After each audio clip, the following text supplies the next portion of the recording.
Hi, I'm David Dodge. Welcome to Part 6 in our COP26 Tiny Explainers series. Cities are where most of the greenhouse gas emissions are produced and where much of the action to reduce them takes place.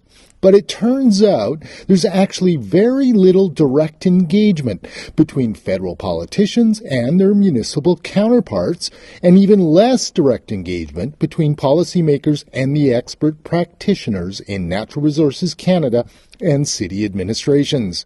Mitchell Beer of the Energy Mix talks to Allison Ashcroft, a veteran city practitioner, about why opening lines of communication could make climate actions far more effective. Good day, and welcome to this edition of COP26 Tiny Explainers. I'm Mitchell Beer, publisher of The Energy Mix, and I'm speaking with Allison Ashcroft, outgoing Managing Director of Canadian Urban Sustainability Professionals. She's been working with 17 large and leading local governments across the country. Our two questions today come from Elizabeth Valestic Henderson in Calgary, Alberta.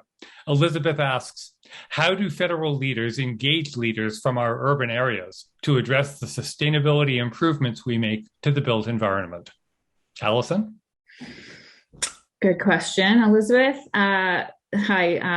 So I think, if we're speaking strictly to the built environment, that's one thing. If we're talking about climate plans at cities, that's more comprehensive. So typically a climate strategy for a municipality or for the city would include buildings, transportation, and waste, and the land use decisions that are made that affect buildings and transportation.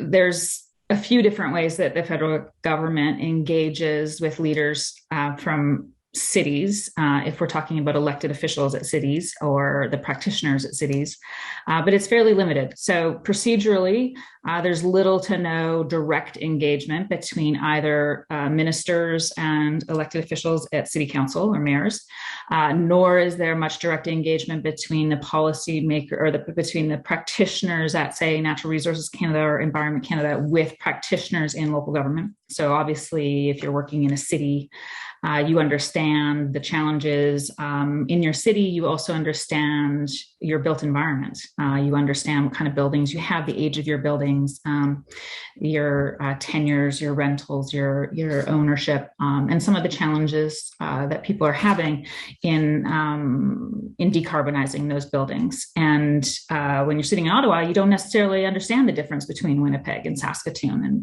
and Victoria.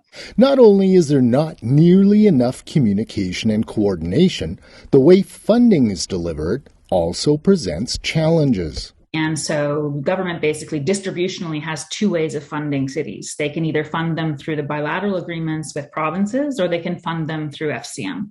FCM stands for the Federation of Canadian Municipalities. It has been the preferred method of delivering funding in recent years because of the political challenges of getting bilateral agreements with provinces. The federal government created the much-lauded Pan-Canadian Framework for Clean Growth and Climate Change that led to carbon pricing and a proposed national model building code that pushes everything towards net zero. But when they tried to push money through for the Pan-Canadian Framework, they saw that it didn't move fast enough through those bilateral agreements.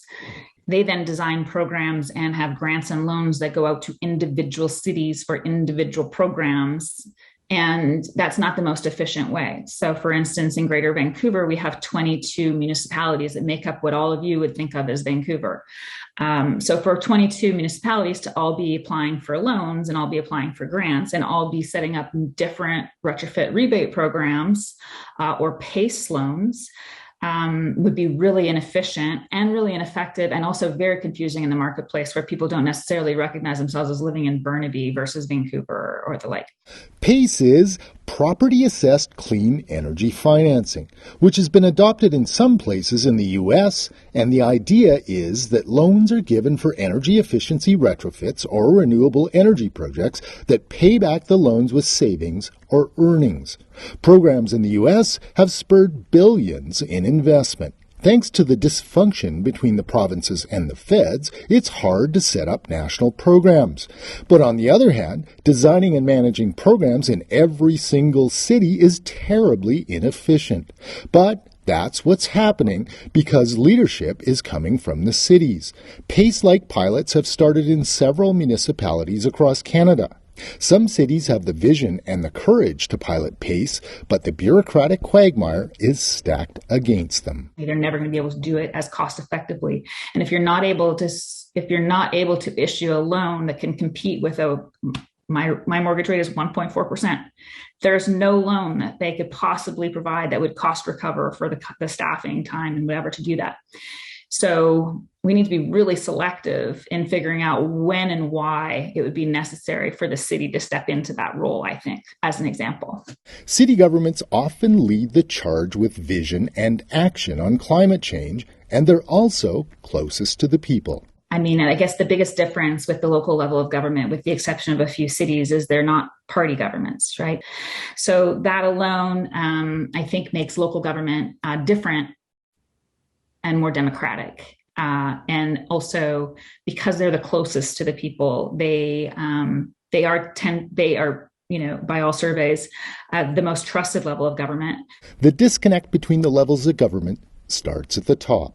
We have the Federal Sustainable Development Strategy, which isn't talked about very much. It's what drives all of the work plans and budgets for every ministry within the federal government. At the moment, local governments and municipalities are not named in that document at all. Indeed, the federal government has a gaggle of solid policies, but there's no connection to the people on the ground in cities. There's the Pan-Canadian Framework. There's the Healthy Environment, Healthy Economy Plan. And then, of course, there's the SDGs goals. All of those have so much overlap. They could easily be driving policy down through all of those strategies. The desperate need to integrate climate strategy becomes clearer when you look at things such as the National Housing Strategy, which is integrated. I was given the lane of, greenhouse gases and energy. And that was the same for all the cities I worked with in the networks.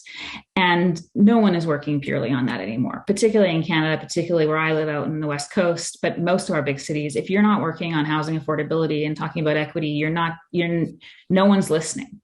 It's a case of not seeing the forest for the trees. You have the idea of energy retrofits, and you have a big push for affordable housing, but there's a big problem here. These tenants are spending way more than people in market rental and homeowners, and they have the least agency to do anything about those improvements. We have nonprofits who are running those buildings and government who are running those buildings whose entire mandate is to provide affordable housing, and it's failing because we're not looking at the operating costs of those buildings for people. And, as we've seen the heat domes and the other stuff here, there's some real health risks. And there are seniors and people in low income who are living in subsidized housing who died in British Columbia during the heat dome. That's who died. We do not have a national climate strategy. We have a national housing strategy. Mm-hmm. And because of that, we have a great housing strategy. And with the lack of integration and collaboration, climate change goals are lost, even when they could help.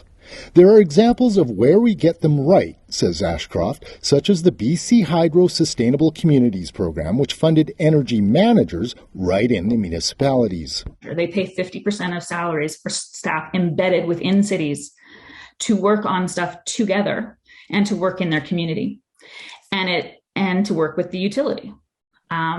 And we are very fortunate to have that in British Columbia. And it's the reason for why you see such advancements in the energy step code in British Columbia and in EV charging and EV strategies and 100% charging mandates within new construction.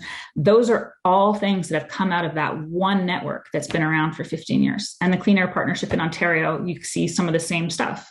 Ashcroft says she's learned how important integrating this work with shared governance can be through her work with the Canadian Urban Sustainability Practitioners. We can't fund actual projects ourselves, but we were enough to have a funded staff to bring together the cities to start to talk about and work on challenging issues together, like the equity and energy poverty work, for instance, but also some of this multi-level climate action stuff that we're doing in COP with SFU this year is from that TCFD, the Task Force on Climate-Related Financial Disclosures. So providing transparency and accountability inside of financial statements and annual reports. So really mainstreaming climate into those budgeting processes and into those reports that bondholders and other investors want to see. That's all work that's been originated out of Montreal, Toronto, Edmonton, and Calgary with us. Vancouver, not Calgary. That's all stuff that is, we're leading on in the world, really, on some of that, and a lot of our data visualization work. So networks really do work, pure networks, but you also need the multi-level networks, right? We need to be connecting other levels of government and then helping cities also connect locally with their community partners to do that equity work that they need to be doing with frontline workers. Feels like every single topic that you've touched on was a conversation starter for something that could have been a whole segment or more just on its own. But with great regret, I think we're going to leave it there. This has been the fifth in our series of COP26 Tiny Explainer broadcasts. You can find more of our explainers on the Green Energy Futures YouTube page or on theenergymix.com, and text summaries on our daily digest during COP26. Allison Ashcroft, thank you so much for joining us. Mitchell, thank you so much. I just need to say that I get a lot of newsletters that I subscribe to, and the only one I open the minute I see it is the Energy Mix. I count on it and I love it. It always hits the mark for me. So thank you so much for doing that. Thank you so much for that. Thanks to Michael Beer of the Energy Mix and Allison Ashcroft for this thoughtful discussion. As someone who's worked in and around municipalities, it's frustrating to see the vision and talent of the municipal people and how little they're able to communicate directly with their federal and provincial counterparts. It's like there's a Chinese wall between peers and between them and the politicians. There are some good reasons for this, of course, such as the independence of the bureaucracy, but when you're in the midst of a climate crisis that requires unparalleled action at an unprecedented pace, you have a big problem, Houston. Thanks for listening, and follow our COP26 Tiny Explainers at theenergymix.com and greenenergyfutures.ca. For COP26 Tiny Explainers, I'm David Dodge.